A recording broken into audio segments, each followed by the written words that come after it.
Hello, popcorn junkies, and welcome to... Is this thing on?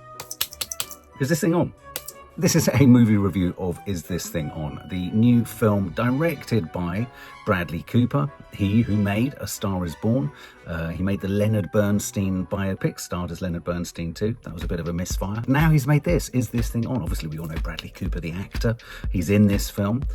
This film stars Will Arnett. Will Arnett is a voice that we'll all recognise if you're into kind of cool kind of animation. Lego Batman, BoJack Horseman, fabulous kind of comic voiceover artist, comic actor, comedian.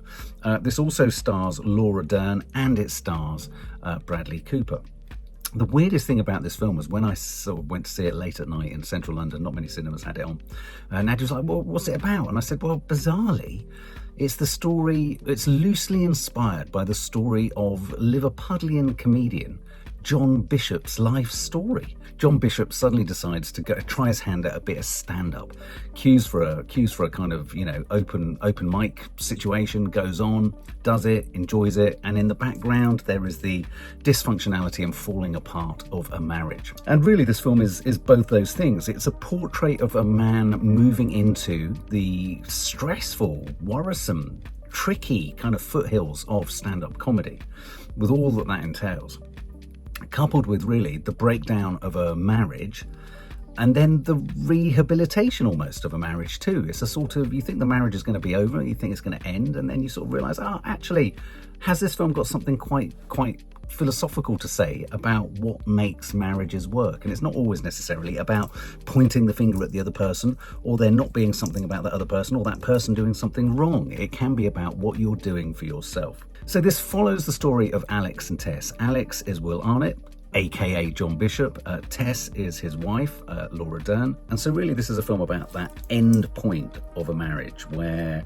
the passion has gone, the seeing each other afresh has gone. And so this film really does sort of takes its time to kind of portray the end machinations of a marriage of sorts, but also their attempts as a couple to want to keep things as kind of, as civilized and as diplomatic as possible for the sake of their two really rather smart boys who, I don't know why, it's anyone else, I find smart children always a little bit precocious. The weirdest thing about this film was, if we've all been in long-term relationships, or if we've been in relationships which were like marriages and in which we've had kids, and now in the spirit of kind of just being kind of confessional, that happened to me ludicrously early in my life. So by the age of 23, so by the age of 24, 25, I was out of a 7-year marriage relationship. I had a child.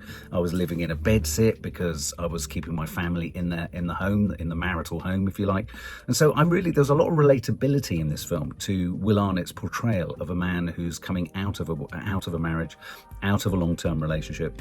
The refusal to engage in quite so much sort of self-care, look after oneself. The flat becomes a mess. He kind of just doesn't, he has no responsibilities. He makes it work, and I really vividly remember this. He makes it work for the weekends access that he has. When the boys come over, he'll sleep on the sofa. The boys will sleep in his bed. I used to do exactly the same. I'd sleep on the sofa and Izzy would sleep in my bed. And so, there was a really real authenticity to that sense of a man who, the wheels have come off for him. For many men, when they come out of relationships, they're quite lonely. He's quite isolated. He hasn't got his mojo. Nothing's quite sort of making him sing. And then one night, quite literally, because he can't afford the ticket price to get into a bar to have a drink, he realizes you can get in for free if you put your name on the list to do some stand-up on an open mic. Now, there's an awful lot to like about this film, and there's absolutely no evidence of John Bishop, who's a very he's a very Liverpudlian comedian, and he's very un-Hollywood. If I'm right in thinking, I think I read somewhere that Will Arnett and John Bishop met somewhere whilst they were on holiday, and John Bishop told his story and Will Arnett took it back, and he was friends with Bradley and and one thing led to another. Anyway, it's all been heavily transposed to a kind of New York kind of story or setting. And whilst there's a lot to like about this film, the part of it that I kind of was surprised by was I thought this film was a much more meaningful exploration of the end of a marriage and the potential rehabilitation of a marriage and what can make long-term relationships or a long-term marriage potentially work, especially if the two people involved essentially like each other. And I think what Laura Dern and Will Arnett do a really good job of in this film is performing or presenting two characters, two people in a long-term relationship. They've obviously loved each other a lot. They've obviously got sort of used to each other. They're taking each other for granted, but they also still quite like each other. And that's important to bear that in mind, because as the narrative arc of their marriage across this film sort of proceeds, and there are two narrative arcs to this film. There's the dissolution of their marriage, the fumbling around to make kind of a split parental situation work. Then there's the possibility of them both finding love elsewhere. Does that happen? Will it happen? When they do, and if they do, it's then they actually begin to find themselves curiously coming back towards each other. And the reason they start to come back towards each other is because Will Arnett has found a purpose for himself that's separate to their marriage, separate to their friendship, separate to everything about them, and is actually a complete shock and surprise to Laura Dern, his wife. And in finding that thing for himself, the film gets us to a place of asking the question, actually, do you really, without wishing to sound gloopy and American here, do many relationships kind of hit the skids because people fall out of love with themselves? And then within a relationship, of course, if you fall out of love with yourself, it's easy for two people to become, if not fall out of love with each other, to not feel the same intensity of love for each other as you perhaps first did when you first met. So I thought it was really quite charming and poignant and thought-provoking, and really quite beautifully and understatedly played. I think Laura Dern, within quite a sort of comedy skewing film, it is a comedy drama, it could be easy to ignore just the ease with which they're very naturalistic. Laura Dern and Will Arnett are very real, they're very authentic. Their relationships with, like, Will Arnett's parents are incredibly real. Their interaction with their children, their relationship with their friend. Bradley Cooper plays Will Arnett's best friend, and he too is in a relationship. Bradley Cooper sort of plays a kind of out-of-work actor, or an actor who's kind of constantly in method. And, he looks like he's got everything. He's really cool, he's got a beard, he sort of hangs out, and his wife's really cool. And, there's a parallel sort of situation going on there where, there's kind of like that weird thing between friendships that are couples. When you have couples that are friends, a sort of jealousy and a kind of interest in, well, what's working for you and what's not working for you. And as Bradley Cooper begins to see Will Arnett's life start to almost blossom, if you like, through his finding a discovery of his passion for stand-up, you can see Bradley Cooper starts to think, oh, hang on a minute, maybe I've got something wrong here. Maybe I need to rethink my relationship. Maybe we need to rethink everything. And it's that thing, isn't it, when you have a peer group of couples, if one couple splits, it can put pressure on other couples, because everyone starts to think, well, they seem perhaps happier in some way. Maybe that's the kind of decision I need to make for myself. So you've got their marriage and the evolution of their marriage, and this really is a portrait of marriage in a sense. But then you've got his passion for, or his discovery of his passion for stand-up. And I think it deals with the stand-up quite well. It's literally like the Comedy Cellar in New York. It's, he goes in several times. He finds he enjoyed it the first time. He goes back a second time. He starts to kind of befriend some of the other stand-up comics. They all start sort of hanging around and sitting around, reflecting on the meaning of life and all the rest of it.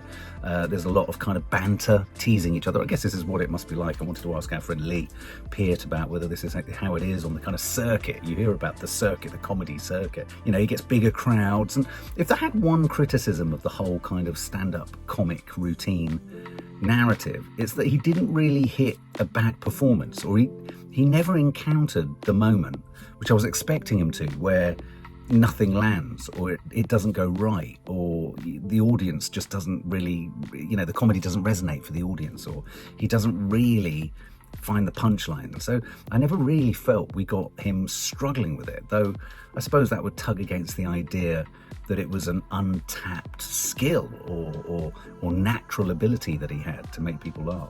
And so you have this great moment later in the film where Laura Dern's own kind of professional aspirations re-emerge or re-erupt. She was a volleyball player. She's offered a volleyball coaching position. She then tentatively steps out on a date with someone from the volleyball world.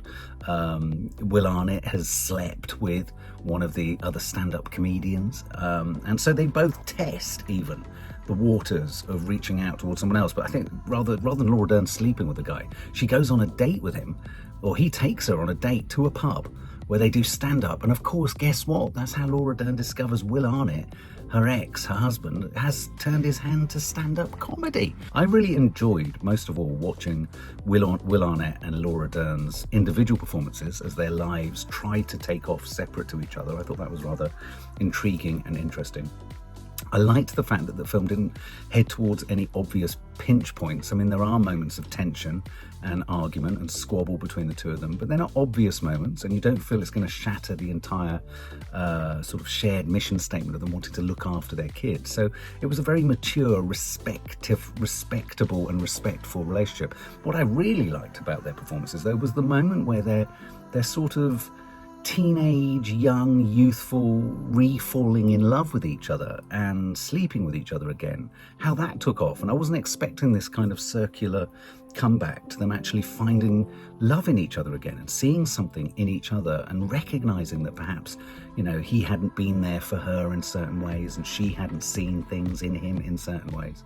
And I love the way they sort of, they move towards a denouement towards the end, where essentially, what they realise is they might not have been happy in their relationship, but maybe they just needed to both be, maybe they were unhappy in life, and maybe they wanted to actually spend the rest of their lives being unhappy with each other. It was quite a clever kind of contradictory sort of, it's a bit like me and Nads. We're fatalists, nihilists, and fundamentally optimists / depressives.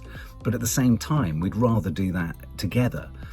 But he definitely regained some kind of self-worth and self-esteem from the fact that he's discovered this ability to do stand-up and have this outlet, if you like, for his emotional life story. This becomes less a sort of, wow, that's intriguing how John Bishop became a stand-up comedian. I mean, I hate to say it, I didn't think about John Bishop once watching it. The John Bishop connection is so tangential, and yet at the same time, so, I mean, there is a moment where Will Arnett gets out of bed and he's got a Liverpool FC sort of vest on whilst he's sort of wandering around.